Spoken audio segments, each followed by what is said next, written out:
પ્રથમ ક્રમની એક પ્રક્રિયામાં પ્રક્રિયક x ની સાંદ્રતા 0.1 m થી ઘટીને 0.005 m થવા માટે 40 મિનિટ લાગે. જ્યારે x ની સાંદ્રતા 0.01 હોય ત્યારે પ્રક્રિયા વેગનું મૂલ્ય ગણો. પ્રક્રિયા વેગ શોધવાનો છે ક્યારે?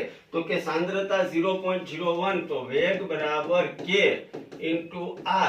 r તમને આપ્યો છે ત્યારે તો કે 0.01 હોય ત્યારે 0.01 પણ k અત્યારે તમારે શોધવો પડે તો k બરાબર 2.303 t log r0 છેદમાં rt.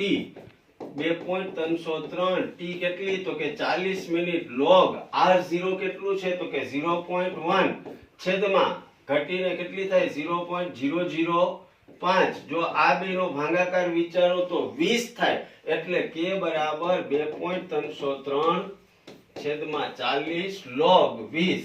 log 20 એટલે શું? તો કે 1.3010 એટલે 2.303 ગુણ્યા 1.3010 ભાગ્યા 40.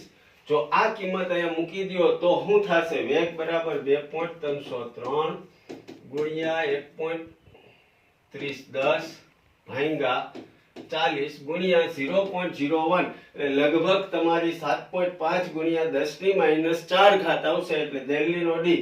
આવા દાખલા આજકાલના સેશનમાં પૂછાતા નથી. આજકાલના સેશનમાં કેલ્ક્યુલેટર એલાઉ નથી હોતું એટલે આવા દાખલા હોતા નથી. જેમાં કેલ્ક્યુલેટરથી ગણતરી થાય એવા જ હોય છે. એટલે આવી ગણતરીમાં મૂંઝાવું નહીં.